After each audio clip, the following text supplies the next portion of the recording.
The courtroom buzzed with tension, though not a word had yet been spoken. It was one of those midsummer mornings in rural Missouri, where even the air felt weighed down by emotion. Outside, the sun blazed through the windows, casting long beams across the oak-paneled courtroom. Inside, silence reigned thick, awkward, and almost sacred. On the witness bench, barely able to reach the floor with her tiny shoes, sat 3-year-old Lila Carson. Her wild curls tumbled over her pink hoodie, and her little fingers gripped a worn-out stuffed bunny so tightly that the seams had begun to fray. She looked small, too small for such a serious place. Lila didn't cry, scream, or speak. She simply stared forward, blankly, her large blue eyes full of uncertainty. To the casual observer, she might have looked calm. But her caseworker, Denise, who had sat beside her through countless difficult moments, knew better. She recognized the signs: the tight clutch on the bunny, the rigid shoulders, the slight tremble in her chin. Lila wasn't calm, she was terrified. The courtroom was filled with adults, lawyers in pressed suits. The family court judge, with years of experience, carved into the lines on his face, and the two opposing families sitting on either side of the gallery. A bailiff stood like a statue by the door. Everyone present had one goal: to determine where Lila should live. And yet, the most important person in the room, the little girl whose life would be altered by the decision, couldn't utter a single word. Judge Raymond Elston, a fair yet firm man known for his compassion in difficult cases, leaned slightly forward. He studied the child carefully before speaking. "Miss Carson," he said gently, folding his hands, "would you like to tell me your name?" No response. He glanced at Denise, who offered a subtle, apologetic shake of her head. The judge cleared his throat and tried again, this time with a softer tone. "Sweetheart, you're not in any trouble. We just want to understand what makes you happy. Can you tell me what you like to do at home?"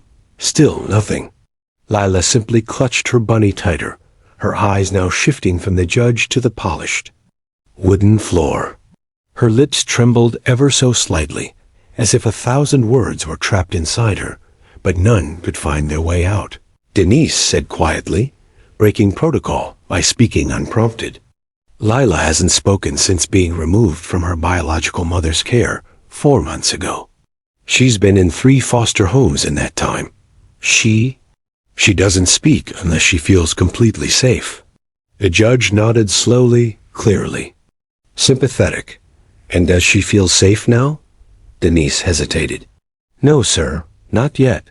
From the back row, Lila's current foster parents Jim and Rachel Monroe watched with heavy hearts. They'd taken her in after hearing about her difficult case. Though she rarely spoke at home either, they'd seen a small spark begin to return in her eyes. But here, in this formal, cold environment filled with strange faces and legal tension, she had completely shut down again. Judge Elston leaned back and sighed. "We're here today to determine Lila's best interest, but we can't do that without understanding her feelings. If she's unable to speak, I'm not sure how much weight we can give to her preferences." A murmur spread through the courtroom. Like a wave, her biological aunt, who had filed for custody, leaned toward her attorney and whispered. Jim Monroe looked at Rachel, worried. The fate of a little girl was hanging on a thread, and that thread was made of silence. Denise turned to Lila, squatting beside her. "Lila, sweetheart," she said, voice like honey. "Remember Justice, the golden dog from the center?" Lila's head twitched slightly, the first sign of a reaction. "You liked him, didn't you?" Denise smiled. "Would you want to see him again?" Lila blinked. For a moment, the smallest glimmer of light appeared in her eyes. She didn't nod, but she didn't pull away either. Denise turned back to the judge, her heart pounding with a flicker of hope. "Your Honor, may I request a short recess? I think I might have a way to reach her." Judge Elston narrowed his eyes curiously. What kind of way? She formed a very strong bond with a courthouse therapy dog named Justice. He works with trauma cases. We didn't bring him in because, well, honestly, we weren't sure she'd respond. But if I may, the judge didn't hesitate. Approved. 15-minute recess. As the judge exited the bench and the murmurs returned, Denise rushed out of the courtroom, phone already in hand. Her fingers flew across the screen. As she called the handler, she explained the situation urgently, breath catching in her throat. We need Justice now. Can you bring him? The voice on the other end didn't pause. We're 5 minutes away. We're coming. Back inside the courtroom, Lila remained still. But something had changed, something subtle. She kept glancing toward the door, as if she knew something important was about to happen. The bailiff returned to his post. The families whispered in their corners. The judge sipped water in his chambers. But no one could predict what was coming next. Because in just a few minutes, a golden-furred hero was about to walk through that door. And when he did, the entire courtroom would come to a standstill. Outside the courthouse, the sound of distant traffic hummed like background music to the tension building inside. Denise paced near the curb, her eyes locked on the corner of the street. She glanced at her phone. 11:14 a.m. Time was slipping. And with every passing second, the hearing inched closer to a decision that could change Lila's life forever. Then she saw them Officer Mark Talbot in his navy blue uniform, walking briskly beside the unmistakable golden retriever with the calm, noble gait. Justice wore his therapy vest proudly, eyes alert yet serene, as if he sensed the gravity of his upcoming task. Denise's heart surged with relief. She's in there. Third bench from the front, Denise told Mark quickly as they approached the courthouse doors. She hasn't said a word all morning, but she knows Justice. The Foster family told me she talks to him when no one else can get through. Mark gave a firm nod. We'll follow your lead. Inside, the courtroom was still in recess, but the energy hadn't settled. Conversations bubbled in hushed tones. The judge had stepped back in quietly and took note of the hallway stir. All eyes turned toward the door as it opened again.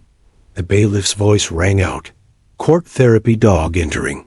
Justice stepped into the room, paws clicking gently on the polished wood floor. His presence was like an unexpected breeze on a suffocating day, subtle, but instantly noticeable. The murmurs stopped. People sat up straighter. Some smiled. Others blinked in confusion. But all turned their gaze to the small child sitting on the bench at the front. Lila, the moment she saw him, something in her shifted. Her spine straightened, and for the first time all morning, her little hand let go of the stuffed bunny. Her mouth fell open slightly, her lips twitching as if trying to form a word. Justice trotted straight toward her, tail swishing low and friendly. He didn't bark, didn't jumpy, simply approached her like he remembered her as well. And maybe he did. Justice, Lila whispered. The whisper was barely audible, but it sent a wave of gasps through the room. Everyone, judge, attorneys, family members, froze. It was the first word Lila had spoken that day. Then she stood at first. It was only to her feet. But then she took one step, then another. And then she was running small shoes tapping across the courtroom floor as she rushed toward the dog. Her arms open wide. Justice met her halfway, lowering his head as she collapsed into him, arms wrapping around his neck. Tears welled up in Rachel Monroe's eyes. Even Jim, who had remained stoic until now, lowered his head, overcome with emotion. Denise stood still in the aisle, hand to her mouth, as if afraid the moment might vanish if she dared breathe. She ran, the opposing attorney whispered to his client. She ran to him. Lila was now on the floor beside Justice, burying her face in his fur, stroking his back, speaking softly. Words, full sentences emerged from the silence like a flood breaking through a dam. "I missed you," she whispered. "You smell like outside. Are you here to help me again?" "Officer." Mark knelt beside them, but didn't speak. Justice simply lay still, ears perked, breathing slow and steady, allowing Lila to talk. It was as if they had their own silent code. No instructions needed. Judge Elston blinked, removed his glasses, and rubbed the bridge of his nose. "Miss Carson," he said softly, "would you mind if I asked you a question?" Lila looked up.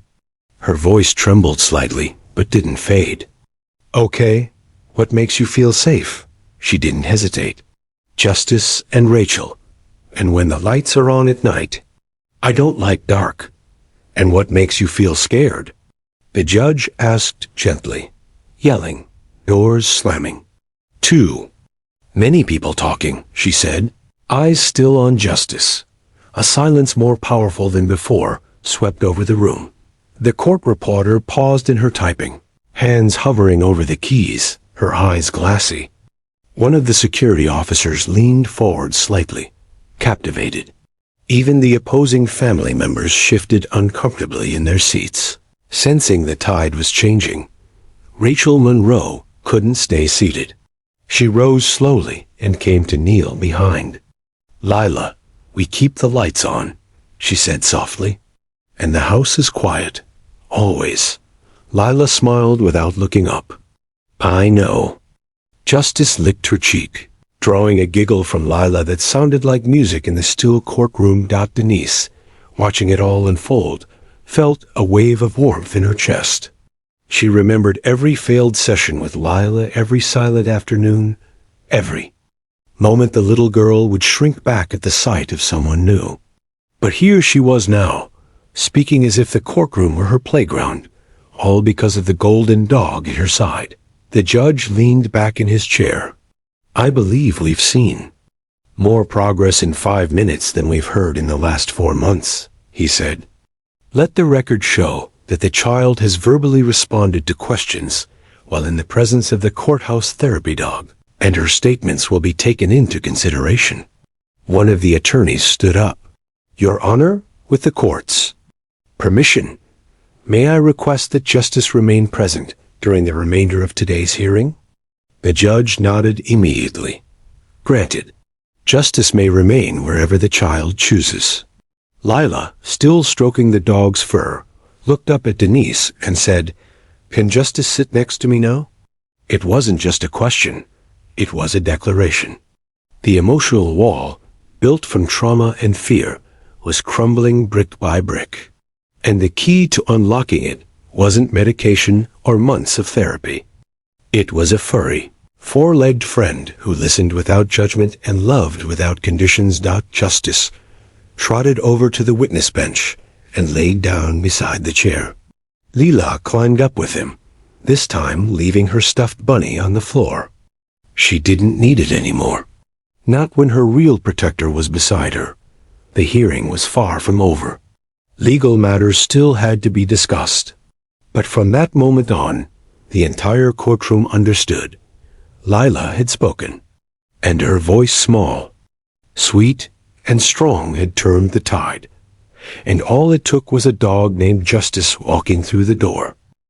The air in the courtroom felt different now, less like a trial, and more like a fragile miracle unfolding. Where once there had been tension, silence, and despair, there now sat a little girl with a voice, a sparkle in her eye, and a golden retriever who had changed everything. Justice lay calmly at Lila's feet, his fluffy tail thumping gently every few seconds. The courtroom bench, once a place of intimidation, had become a haven. Lila sat upright, legs swinging beneath her, one small hand resting protectively on Justice's head. Across the room, Judge Elston took a deep breath and exchanged glances with both attorneys. No one dared to interrupt the calm that had taken root. A child's trauma had found a crack of light, and everyone knew how delicate and rare such moments were. Denise, still standing near the middle aisle, stepped forward cautiously. Your Honor, she said, her voice steady but reverent. I believe Lila may be ready to share more. If it pleases the court, I'd like to ask her a few questions very gently. The judge gave a quiet nod. Proceed. Denise knelt beside the witness bench, keeping her tone calm and warm. Lila, she began, can I ask you something important?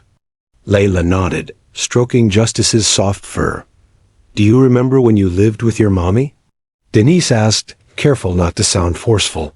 Lila hesitated. Yes, she said softly. But she yelled a lot. She got mad when I spilled stuff.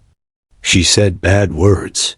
Denise felt a pang in her chest, but nodded, gently prompting. Did that make you scared? Lila gave a quick, certain nod. I used to hide in the closet with my bunny. Rachel Monroe blinked away tears, her hands clutched tightly together.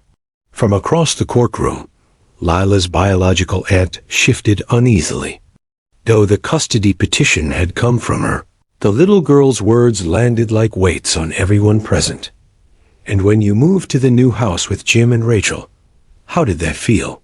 Denise asked. Lila's voice grew brighter. They make pancakes. Rachel sings when she cleans. Jim has silly socks. I have a nightlight there. And Justice came to visit once, remember? Everyone did remember, at least those who had read the notes in the case file. It was a brief, informal visit arranged by the foster agency to help with Lila's anxiety. Back then, she hadn't spoken much, just sat beside Justice with her, hand on his back. But apparently, the memory had stayed with her. I like my room there, Lila added, and I'm not scared. The judge leaned forward again, this time speaking directly. Lila, thank you for telling us all that. It helps me a lot to hear what makes you feel safe. Lila smiled a rare and radiant thing. Then she looked down at Justice. He knows when I'm sad, she said. He doesn't talk, but he still listens. Can he live with me too? The courtroom let out a soft collective chuckle, gentle, not mocking. Even Judge Elston cracked a small smile. Justice has very important work here, he said. But I imagine he'd love to visit you whenever possible. Lila seemed satisfied with that dot. What followed over the next hour wasn't what anyone had expected when the hearing began. The attorneys agreed to pause their cross-questioning. The judge allowed Lila's words to stand on record as her testimony, delivered in the only way she could manage beside her canine companion. The court reviewed medical and psychological reports, testimonies from the foster agency, and home evaluations from both sides. Though procedure had to be followed, there was a quiet understanding that something more important had already occurred. Lila had found a way to speak. During a brief recess, Denise stepped into the hallway with Officer Talbot and Justice. The dog stretched on the floor beside her while she wiped tears from under her eyes. Thank you, she said to Talbot. I don't think I've ever seen anything like that in my entire career. Talbot nodded. It's not the first time Justice has done this, but it never stops feeling like the first. Every kid is different, but when they connect with him, it's like he unlocks something no one else can reach. Denise looked back toward the courtroom doors. She was drowning in silence. That little girl was holding everything in like it would crush her if she let go. And now ... she's smiling. Justice nudged her hand, as if in agreement. Back inside the courtroom, the mood remained quiet but hopeful. The judge returned to the bench and glanced at Lila once again. She was sitting on the floor now, drawing a picture with crayons that Rachel had thoughtfully brought along. Justice lay beside her, eyes half closed but watchful, as always. Miss Monroe, the judge said, turning toward Rachel, you and your husband seem to have created an environment where this child feels safe and heard. That's not something to take lightly. Thank you, Your Honor, Rachel replied, her voice thick with emotion. He turned to the opposing counsel. Are you still requesting continuance for additional evaluation? The aunt's attorney stood, cleared his throat, and after a quiet exchange with his client said, "Given what we've all witnessed today, Your Honor, we're withdrawing the request. We won't stand in the way of what's clearly in the child's best interest." It was as close to a surrender as the courtroom would ever hear. The judge nodded double quotes. "Well then," he said, looking at everyone, and then at the small girl still quietly humming to her dog. "It seems we've already heard the most important testimony of the day." The courtroom didn't erupt into applause. It wasn't that kind of place, but the emotional shift was as loud as any celebration. A collective sigh, like an exhale held far too long, passed over the room. Some wept openly. Others simply smiled and sat in silence, witnessing the quiet power of a bond that went deeper than words. Justice looked up briefly, meeting the judge's eyes for a second, as if to say, "My job here is not finished," but everyone else could see what he had already done. A little girl had walked into that courtroom voiceless and afraid, and because of a single golden retriever with gentle eyes and a patient heart, she had rediscovered her courage. Not with shouting, not with lawyers, with love. And pause. As the proceedings resumed, the courtroom had become a different place. What began as a silent battleground of legal arguments had softened into something far more human. The transformation had a single cause, and his name was justice. Lila remained close to the golden retriever, now comfortably seated beside him on the courtroom floor with a small drawing pad Rachel had brought from home. Justice lay sprawled next to her, calm and watchful. His body language radiated quiet confidence, like he knew he was meant to be there. The judge allowed the attorneys to present final points, but no one had the energy to spar. Everyone present, from the opposing counsel to the court clerk, understood. Something rare had occurred. They had witnessed a scared child find her voice, not in a sterile therapy room or structured interview, but through love, trust, and fur. Denise moved closer to the bench, glancing at Lila's drawing as she passed. The little girl had sketched Justice with big floppy ears and a heart above his head. Her own figure stood beside him, holding a leash and smiling. It was a child's artwork, rough and unpolished, but the message was loud and clear. "He's my safe place." Judge Alston folded his hands together, looking down at his notes, though it was clear his mind wasn't on paper. "Miss Carson," he said softly. Lila looked up. She was no longer afraid to be addressed in the open. Her eyes met the judge's, confident in a way that only a child, protected by love, could be. "Can you tell me what you like most about being with Rachel and Jim?" Layla smiled, chewing her lower lip. "Rachel makes cookies. Jim reads monster books and does silly voices." There were small chuckles from the gallery, but the judge didn't laugh. He nodded solemnly, as if each detail added another brick to the foundation of Lila's future. "And what don't you like about living with them?" Lila scrunched her face in thought. I don't like green beans." Another round of soft laughter spread through the room. The judge smiled now. "Fair enough." Then, leaning slightly forward, he asked the question everyone had been waiting for. "Lila, if you could choose where you want to live, where would you feel happiest?" Lila looked down at Justice. He lifted his head and nudged her shoulder with his nose. The room fell completely silent, holding its collective breath. "With Rachel and Jim," she said confidently, "and with Justice visiting." The moment the words left her lips, a rush of emotion swept through the room. Denise had to cover her mouth. Rachel clutched Jim's hand tightly. Even the court reporter paused, blinking rapidly to keep the page from blurring. The judge didn't speak right away. He sat back, gaze fixed on the little girl sitting beside the golden retriever. Then he turned his chair slightly, addressing the attorneys. "Unless there is compelling objection," he said, I believe the child has made her wishes and her needs abundantly clear. The biological aunt's attorney stood slowly. Your Honor, in light of today's testimony and the child's clear emotional state, we withdraw our petition for custody. We believe her best interest lies with the Monroe family. A gasp escaped from Rachel's lips. Jim's eyes closed briefly, like someone who had been holding his breath for too long. Denise let out a sigh that seemed to shake her shoulders. For the first time in months, the road ahead didn't look like a minefield. It looked like a path home. The judge nodded solemnly. And I will prepare my final ruling.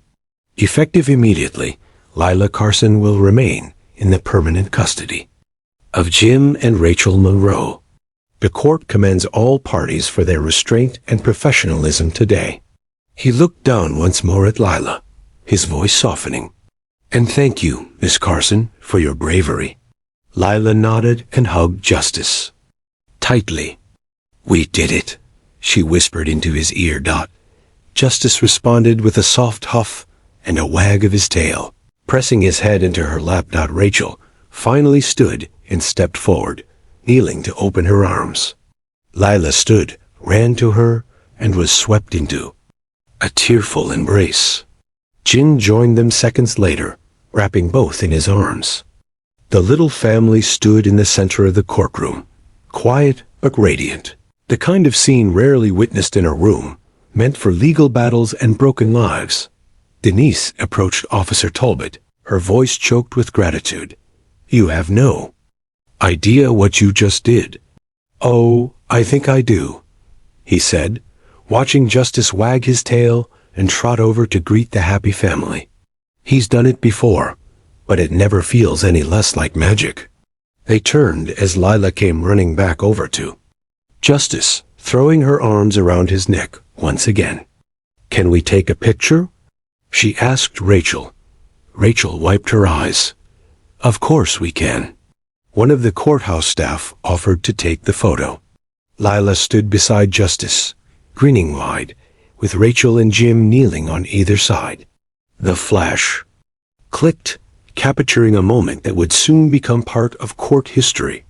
Later, that photo would be printed and framed. It would hang in the courthouse lobby under the title, A Voice Found, with a small plaque beneath it reading, In this courtroom, a dog helped a child speak and everyone listened. But for now, as the photo was snapped, and Lila giggled and wrapped her arms tighter around her dog, none of them were thinking about plaques or court rulings. They were thinking about love, healing, and the quiet miracle of a dog who had done what no one else could. Justice sat beside the bench, watching the room begin to clear. His eyes followed Lila, calm and content. His job wasn't done, because love doesn't finish in a single moment. But today, he had changed the course of a life.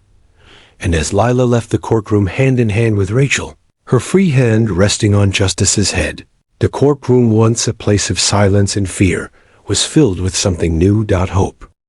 The days following the hearing felt like waking from a long, anxious dream, only to find that the reality was finally better. The courthouse had released the official ruling that Lila would remain in the custody of Jim and Rachel Monroe. The paper itself was only a few pages, full of formal language and stamped seals. But what it represented for Lila was something no document could capture: safety, home, and the promise that she wouldn't be passed around anymore.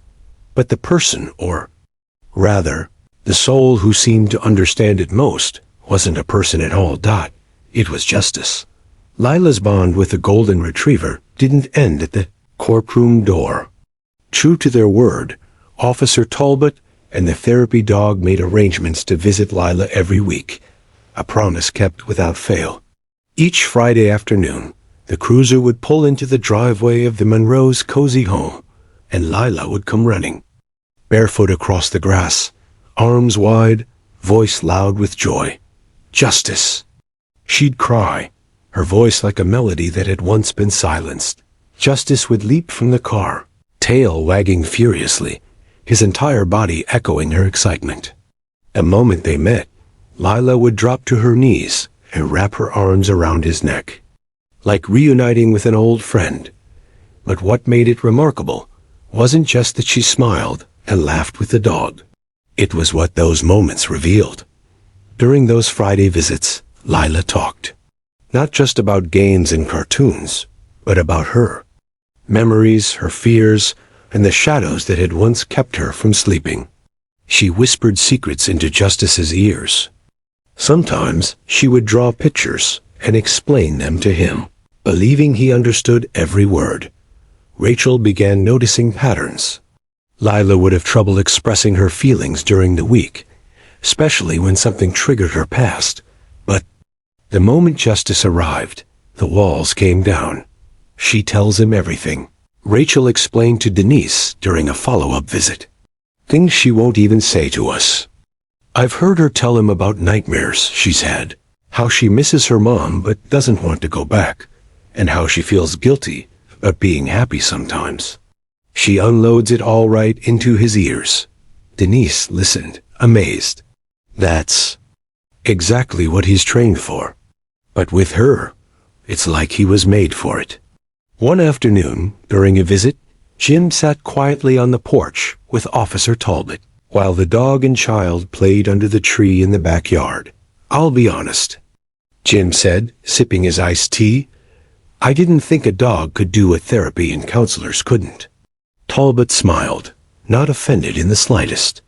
Most people don't, but Justice isn't just a dog. He's a mirror for these kids. They project safety onto him.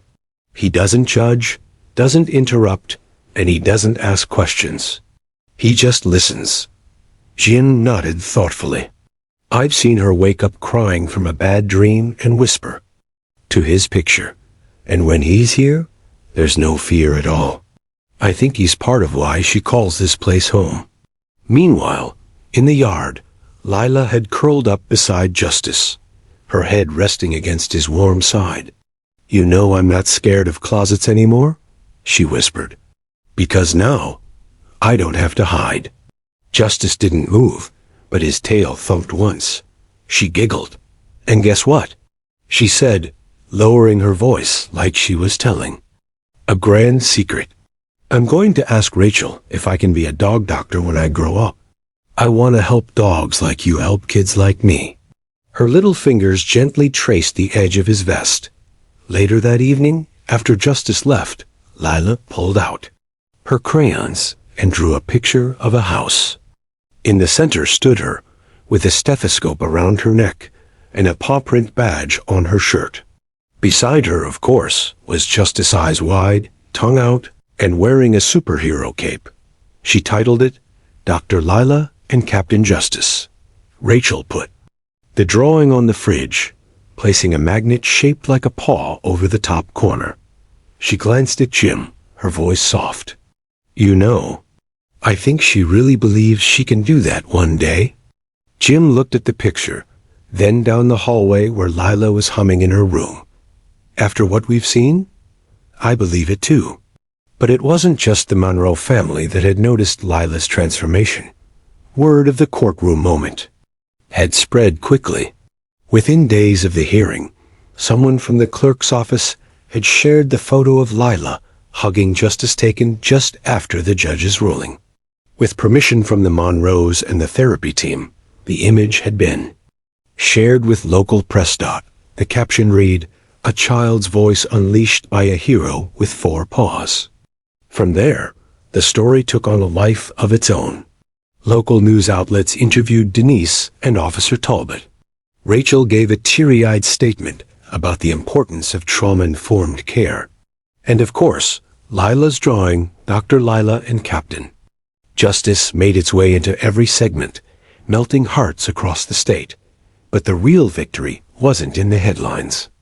It was in the moments in between. It was the time Lila fell and scraped her knee, and instead of crying, she told Justice about it before even running to Rachel. It was the night a thunderstorm rolled in, and Rachel found Lila calmly looking out the window, whispering. Justice would say it's just sky puppies bowling.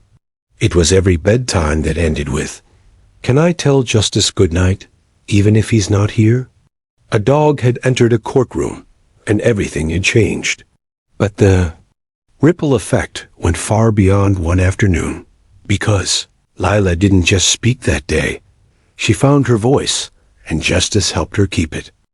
A month after the courtroom ruling, Judge Raymond Elston sat in his private chambers, sipping black coffee from a chipped mug and staring at the now famous photo pinned to his corkboard. It showed a grinning Lila in her pink hoodie, arms wrapped. Around Justice, eyes lit with joy.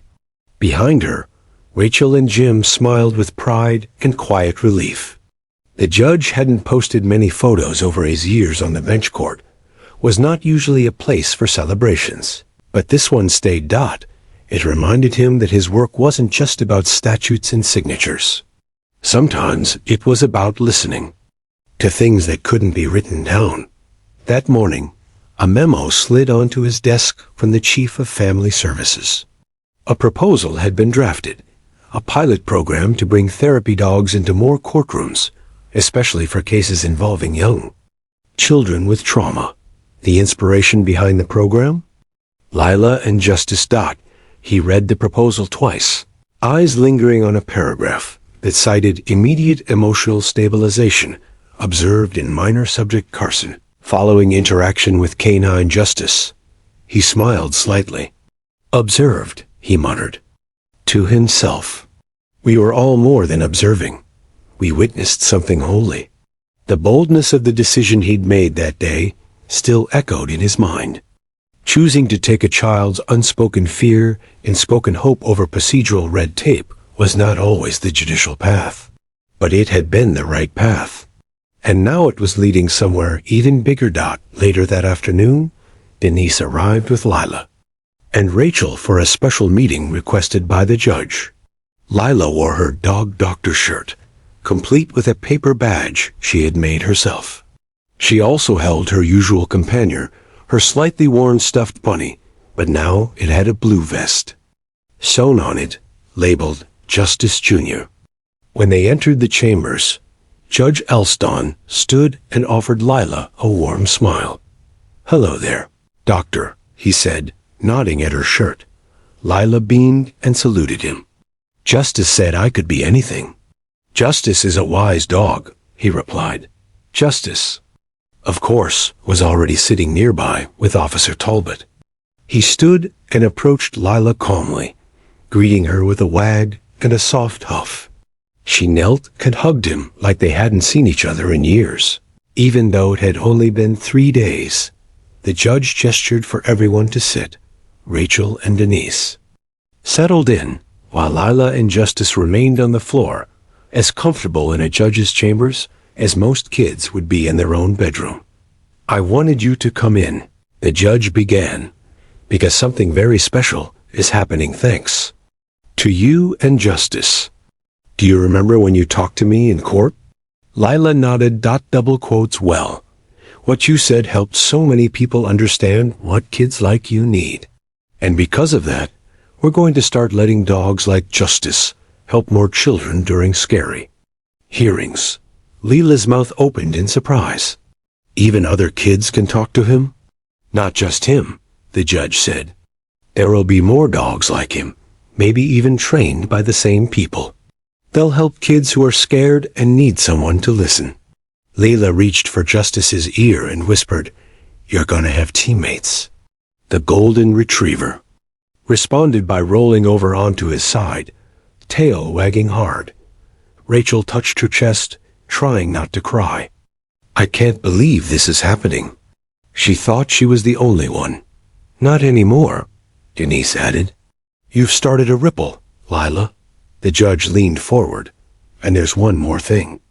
I'd like your permission to use your story, not just the photo, but the full story for training new judges, so they understand how to listen not only to the words spoken in court, but also to the silence." Lila looked at Rachel. "Can I say yes?" Rachel nodded gently. "Only if you want to." Lila turned back to the judge. "Yes, you can tell the story, but make sure they say Justice is the hero." He chuckled. Deal.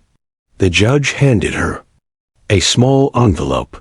And this is for you. It's not from the court, it's from me. Leela opened it and gasped. Inside was a certificate with a gold paw print seal at the top. It read, "Presented to Dr. Lila Carson for courage, kindness, and teaching grown-ups how to listen." Judge R. Elston. Lila hugged the certificate to her chest. "I'm going to hang this next to Justice's picture. And if you ever want to come back and talk to the court about your dog doctor dreams," the judge said, "I'll be here." "I will," she said. "But I'm bringing cookies next time." They all laughed, and Justice wagged harder. Outside the judge's chambers, Lila held Rachel's hand while Justice walked beside them. The courthouse halls, once intimidating, echoing with sharp heels and paperwork rustling, now felt like familiar paths. She stopped halfway to the exit and turned to the dog. "You made me brave," she said quietly. "You made me feel big." Justice leaned into her and nuzzled her chin. It was the same simple gesture he had used the first time she spoke in court. The one that said, "I'm here." "I see you," Dot, as they stepped into the sunlight. A breeze danced through the trees outside the courthouse. Officer Talbot loaded Justice back into the patrol car, ready for their next visit, their next child in need. Lila waved. "Bye, Captain Justice." "See you Friday," Talbot said with a wink. Rachel buckled Lila into the back seat of their car, then climbed in herself. As they pulled out of the courthouse parking lot, Lila held her certificate in her lap and said, "I think we helped a lot of kids today." Rachel looked at her through the mirror, voice full of pride. "You did more than that, sweetheart. You changed the rules." And she had.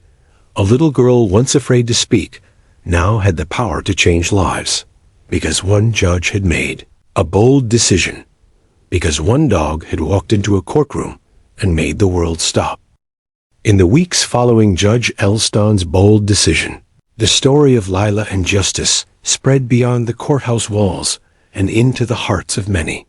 What began as a single moment in a courtroom grew into a movement that touched people across the state and soon across the country. News outlets picked up the story with heartfelt coverage. Reporters interviewed Officer Talbot, Denise, Rachel, and Jim, each sharing how justice had helped Lila find her voice and the courage to speak. Children's advocacy groups contacted the courthouse, asking how they could bring therapy dogs into their own local courts. The pilot program Judge Elston had approved began taking shape rapidly. Funding was allocated to train more therapy dogs and handlers, and courtrooms were redesigned to be more child-friendly, with quiet spaces and comforting objects like soft lighting and colorful toys. Lila's case became a symbol of hope for children, caught in the child welfare system, often voiceless and frightened. Social workers spoke about the importance of trauma-informed care and how therapy dogs were not just companions, but crucial emotional lifelines. One day, Denise received a letter from a judge in a neighboring state. The letter was simple but powerful. "Dear Denise, I read about Lila and Justice. I want to start the same program here. Can you help?" It was the first of many such requests. The ripple was growing. At home, Lila's life continued to brighten.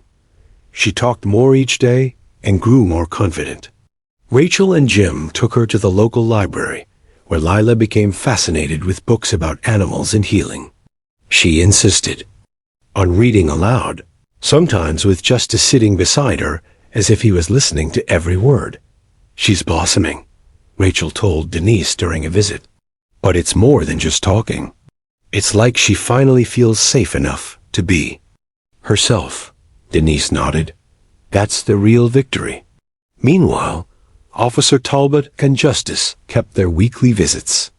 They became well-known figures in the community, attending school events, visiting hospitals, and helping other children like Lila who needed comfort and support.